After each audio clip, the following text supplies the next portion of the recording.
Hello students, welcome back to my YouTube channel में प्राची शर्मा आप सभी का इस ब्यूटीफुल से सेशन में स्वागत करती हूँ। तो आज हम पढ़ेंगे क्लास 10 का चैप्टर नंबर 3 जिसका नाम है pair of linear equation in two variable. इस सेशन में हम ये जो चैप्टर है इस चैप्टर के सारे कॉन्सेप्ट क्लियर करेंगे। तो विदाउट वेस्टिंग टाइम स्टार्ट करते हैं अपना आज का session. Pair of linear equation in two variable. तो सबसे पहले हम इस चैप्टर का मींस क्लियर करते हैं, इसका क्या मतलब है। वेरिएबल्स क्या होता है? वेरिएबल का मतलब है यहाँ पे वैल्यू जो है वो एक्स वाई, वेरिएबल कुछ भी हो सकता है, ए बी सी, ठीक है। यहाँ टू वेरिएबल्स, यहाँ पे दो वेरिएबल की बात की गई है तो यहाँ पे वेरिएबल एक्स और वाई ले लिए।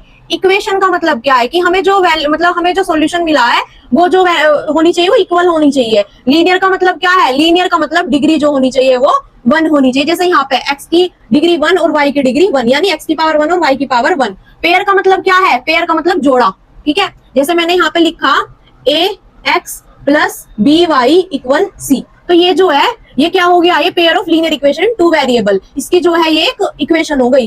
अब यहाँ पे पेयर पूछा है तो यहाँ पे क्या लेंगे? एक तो यहाँ पे a1 मान लिया, इसको यहाँ पे b1 मान लिया, यहाँ c1 मान लिया। अब हमें दूसरी ओर चाहिए तो यहाँ पे a2x plus b2y equal c2, जैसे मैंने यहाँ पे लिखा हुआ है, ठीक है। तो यहाँ पे लीनियर इक्वेशन रिप्रेजेंट लाइन। ये जो लीनियर इक्वेशन है ये किसको रिप्रेजेंट करेगी? यहाँ पे लाइन को रिप्रेजेंट करेगी। तो यहाँ पे इसको लाइन 1 मान लिया, इसको मान लिया लाइन 2। और यहाँ पे ग्राफ जो बनेगा वो ग्राफ कैसा बनेगा? ग्राफ होना चाहिए स्ट्रेट लाइन। स्ट्रेट लाइन मतलब अगर जो हमें लाइन मिलेंगी, जैसे ये लाइन फर्स्ट है और ये लाइन सेकंड है, तो इनका जो ये ग्राफ मिलेगा वो कैसा मिलेगा? ये लाइन इंटरसेक्टिंग लाइन होनी चाहिए। इंटरसेक्टिंग मतलब एक दूसरे को काट रही है। तो यहाँ पे एक पॉइंट पे काट रही है, ठीक है। तो यहाँ पे वन सॉल्यूशन या यूनिक सॉल्यूशन, ठीक है। अब यहाँ पे सेकंड आ जाओ, ये जैसे लाइन फर्स्ट ली हुई है, लाइन सेकंड ली हुई है, तो ये फर्स्ट जो लाइन है और इसके ऊपर जो है दूसरी लाइन आ रही है, तो यहाँ पे बहुत सारे सॉल्यूशन है, ठीक है। तो यहाँ पे इसको बोलते हैं कोइंसिडेंट लाइन, मतलब यहाँ इनफाइनाइट सॉल्यूशन है, बहुत सारे सॉल्यूशन है। और यहाँ पे ये जो लाइन है, लाइन फर्स्ट लाइन सेकंड, यहाँ पे ये लाइन कैसी है? Parallel lines. Parallel lines means यहाँ पे कोई भी सॉल्यूशन नहीं होगा। जैसे line intersecting line unique solution, ठीक है। कोइंसिडेंट लाइन मतलब एक लाइन के ऊपर दूसरी लाइन चढ़ रही है, और पैरेलल लाइन मतलब ये लाइन मिल नहीं रही है, बिल्कुल सीधी जा रही है, ठीक है। अब यहाँ पे जो है इनकी कुछ कंडीशन होती है। कंडीशन क्या? इंटरसेक्टिंग लाइन और कोइंसिडेंट लाइन में जो है क्या होनी चाहिए? कंसिस्टेंट होना चाहिए। कंसिस्टेंट का मतलब क्या होता है? लगातार, कंटिन्यूअस, किसी काम को हम कर रहे हैं। और यहाँ पे ये जो है पैरेलल लाइंस, इसका क्या वो है? यहाँ पे ये होनी चाहिए इनकंसिस्टेंस। इनकंसिस्टेंट का क्या मतलब है? लगातार ना होना, ठीक है। अब इनकी कुछ कंडीशन होती है कंसिस्टेंसी की और इनकंसिस्टेंसी की। भी कंडीशन समझते हैं क्या होती है। यहाँ पे देखो a1/a2 not equals to b1/b2, तो ये कैसी लाइन होगी? Intersecting line means unique solution या वन सॉल्यूशन। यहाँ पे a1/a2 equal b1/b2 equal c1/c2, तो यहाँ पे कोइंसिडेंट लाइन। और third one is a1/a2 equal b1/b2। a1/a2 equal b1/b2 तो होगा but not equals to c1/c2। Parallel lines, no solution. तो बेटा इसको एक एग्जांपल से क्लियर करती हूँ मैं। जैसे यहाँ पे इक्वेशन दे रखी है, फर्स्ट इक्वेशन हमें ये दे रखी है और सेकंड इक्वेशन हमें ये दे रखी है। सबसे पहले इसको कंपेयर कर लो। a1x plus b1y equal c, a2x plus b2y equal c। और हमें ये ध्यान रखना है कि ये जो है मतलब a1x प्लस b1y इक्वल होना चाहिए c के, मतलब ये जो कांस्टेंट है वो इक्वल में होना चाहिए, ठीक है। अब a1/a2 equal b1/b2 equal c1/c2। a1 की वैल्यू क्या है? 2, a2 की वैल्यू क्या है? 4, b1 की वैल्यू क्या है? 3, b2 की वैल्यू क्या है? 6 इक्वल c1 की वैल्यू है 1 और c2 की वैल्यू है 2। 2 1 जा 2, 2 2 जा 4, 3 1 जा 3, 3 2 जा 6। यहाँ देखो 1/2 इक्वल 1/2 इक्वल 1/2, तीनों रेशो इक्वल आ गए। a1/a2 equal b1/b2 equal c1/c2। तो यहाँ पे कौन सा केस बन गया? ये वाला केस। मतलब यहाँ पे जो लाइन होंगी वो कौन सी होंगी? कोइंसिडेंट लाइन, ठीक है। यहाँ पे बहुत सारे सॉल्यूशन होंगे, इनफाइनाइट मैनी सॉल्यूशंस, ठीक है। चैप्टर में ना हमें 3 मेथड दिए गए हैं। मेथड्स ऑफ फाइंडिंग सॉल्यूशन की भी, किसी भी सॉल्यूशन को सॉल्व करने के 3 मेथड है। मतलब सॉल्यूशन मतलब जो हमें इक्वेशन दी गई है, मतलब हमें x और y की वैल्यू जो निकालनी है, ठीक है। तो अगर क्वेश्चन में बाउंडेशन है कि ग्राफिकल मेथड से ही सॉल्व करना है तो ग्राफिकल मेथड से सॉल्व करेंगे, अदरवाइज अपनी चॉइस है। इन तीनों मेथड में से जो भी तुम्हें अच्छे से आ जाए तुम उस मेथड से सॉल्व करना, ठीक है। तो यहाँ पे एक एग्जांपल से सॉल्व करते हैं। जैसे यहाँ पे मैंने एग्जांपल लिखा है x plus 3y equal 6, 2x minus 3y equal 12। अब मैं इसको ग्राफिकल मेथड से सॉल्व करके दिखाती हूँ। तो सबसे पहले जैसे इक्वेशन फर्स्ट है और यहाँ पे इक्वेशन सेकंड है, तो यहाँ पे देखो x प्लस 3y इक्वल 6। यहाँ x की जगह पे कुछ भी वैल्यू पुट कर लो। यहाँ पे मान लो मैंने x की जगह क्या पुट करा? x की जगह पे पुट करा मैंने 0, तो यहाँ 0 plus 3y equal 6, 3y equal 6, y equal 6/3, 3 2 जा 6। तो y की वैल्यू हमें क्या मिल गई? तो यहाँ वैल्यू फर्स्ट जो लिखते हैं वो x की लिखते हैं और सेकंड वैल्यू जो लिखते हैं वो y की लिखते हैं, ठीक है, 0 2। अब हमें एक और चाहिए, तो यहाँ पे इसमें पुट कर दो x प्लस 3y इक्वल 6। इस बार पुट कर दो y की जगह पे 0, x प्लस ये तो 0 हो गया इक्वल 6, तो x की वैल्यू क्या आ गई 6, तो हमें मिल गई ये 6 और 0। ठीक है, अब एक यहाँ पे एक टेबल बना लो ऐसे, और इसके अंदर यहाँ वैल्यू लिखो, x लिखो, यहाँ लिखो y। तो x की वैल्यू क्या मिली, जब हमने x की वैल्यू 0 रखी तो y की वैल्यू हमें 2 मिली। ठीक, जब हमने x की वैल्यू क्या रखी, y की वैल्यू 0 रखी तो हमें x की वैल्यू मिली 6। अब हमें इसी तरह से ये जो सेकंड वाली इक्वेशन है इसकी वैल्यू निकालनी है। यहाँ लिखो 2x माइनस 3y इक्वल 12। अब यहाँ x की जगह पे क्या पुट करो 0, 2 इंटू 0 माइनस 3y इक्वल 12, ये तो 0 हो गया, minus 3y equal 12, y equal 12 upon minus 3, 3 4 जा, y की वैल्यू आ गई -4। ठीक है, 2x माइनस 3y इक्वल 12। इस बार क्या करो, इस बार y को 0 कर लो, 2x माइनस वैल्यू जो है वो किसी में पुट कर सकते हैं, x में भी y में भी।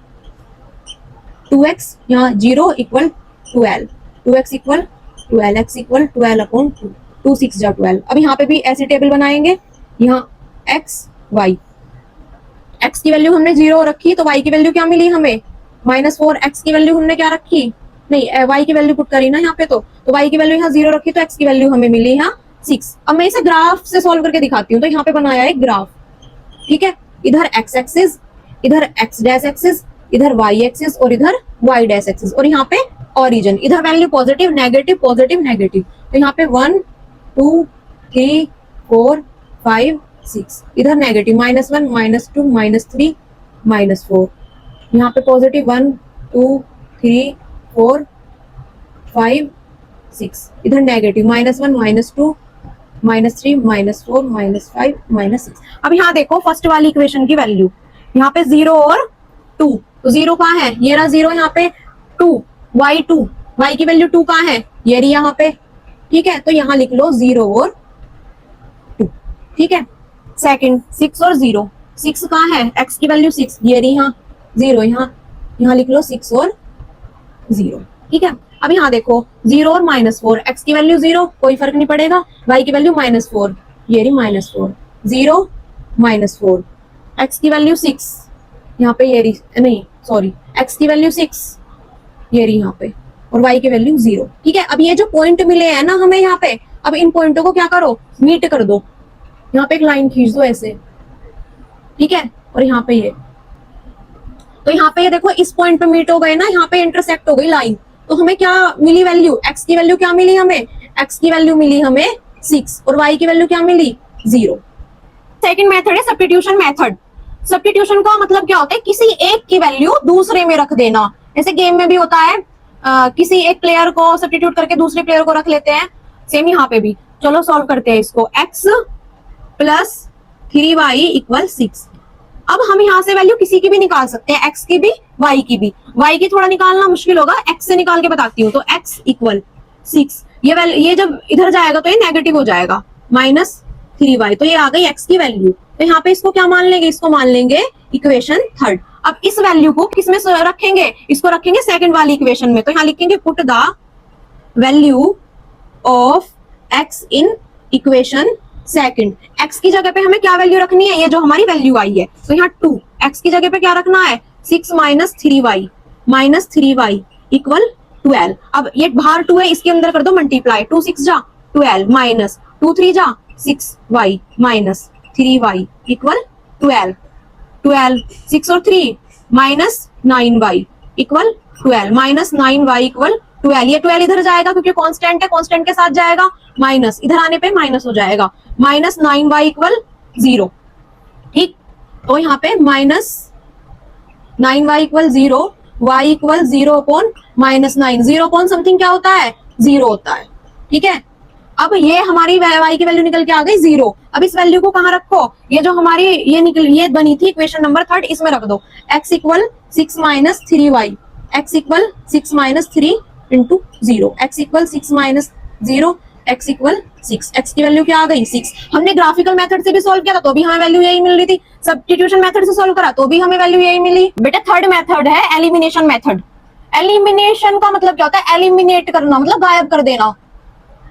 यहाँ पे देखो, जैसे यहाँ x के साथ क्या कोफिशिएंट है 1, यहाँ पे क्या कोफिशिएंट है 2, यहाँ y के साथ क्या कोफिशिएंट है 3, यहाँ क्या है -3। तो यहाँ पे देखो ये इक्वल है, नहीं यहाँ देखो इक्वल है बट यहाँ साइन अपोजिट है। ठीक है, तो हमें क्या करना पड़ेगा, ये जो इक्वेशन है वो इक्वल करनी पड़ती है एलिमिनेशन में। तो यहाँ पे क्या करेंगे, चाहे तो x के कोफिशिएंट ले लो या y के कोफिशिएंट ले लो। तो यहाँ पे मैं x के कोफिशिएंट ले रही हूँ, x के साथ क्या है यहाँ 2, तो फर्स्ट इक्वेशन में मल्टीप्लाई करा देंगे 2 की, ठीक है। और सेकंड वाली इक्वेशन में इसके साथ क्या कोफिशिएंट है 1, इसमें करा दो 1 की मल्टीप्लाई। जब इसमें 2 की मल्टीप्लाई कराएंगे तो ये क्या हो जाएगा 2x प्लस 3 2 जा 6 इक्वल 6 2 जा 12। यहाँ पे 1 की मल्टीप्लाई कराएंगे तो एज इट इज आ जाएगी 2x minus 6y minus 3y equal 12। अब क्या करना है, यहाँ देखो नीचे क्या है यहाँ प्लस, तो यहाँ साइन अपोजिट कर दो, यहाँ माइनस कंसिडर कर लो। यहाँ पे प्लस है तो यहाँ क्या कर दो, यहाँ पे माइनस है तो यहाँ क्या कर दो प्लस, यहाँ पे क्या है प्लस, यहाँ कर दो माइनस, ठीक। अब प्लस माइनस कैंसिल आउट, ये प्लस का, अब ये जो 3 है ना ये माइनस का नहीं है, ये प्लस का है। 6 और 3 9y equal plus minus cancel out 0, ठीक। 9y equal 0, y equal 0/9, y की वैल्यू आ गई 0 समथिंग दैट इज 0, ठीक। अब ये जो y की वैल्यू आई है वो कोई सी भी इक्वेशन में रख दो। यहाँ पे पुट कर रही हूँ मैं फर्स्ट वाली में 2x plus 6y equal 12, 2x plus 6 into 0 equal 12, 2x plus 0 equal 12, 2x equal 12, x equal 12, ये डिवाइड में जाएगा 2, 2 6 जा 12, x की वैल्यू क्या आ गई 6 और y की वैल्यू आ गई 0। अब देखो मैंने तुम्हें ग्राफिकल मेथड समझाया था, सब्स्टिट्यूशन मेथड समझाया था, एलिमिनेशन मेथड समझाया था, तीनों से वैल्यू क्या आई हमारी इक्वल वैल्यू मिली। अब आपको जो भी मेथड अच्छे से आ गया हो आप एग्जाम में उस मेथड से सोल्व करना। अगर क्वेश्चन में बाउंडेशन है कि ग्राफिकल मेथड से करना है, सब्स्टिट्यूशन मेथड से करना है, तो एलिमिनेशन मेथड से, तो वहां बेटा हमारे साथ बाउंडेशन है, क्या ही कर सकते हैं, वहां हमें उसी मेथड से सोल्व करना होगा। अदरवाइज जो भी मेथड अच्छे से आता है उस मेथड से सोल्व करना है। आई होप ये कॉन्सेप्ट क्लियर हो गया होगा। मिलते हैं अगली वीडियो के साथ, तब तक के लिए बाय बाय, टेक केयर।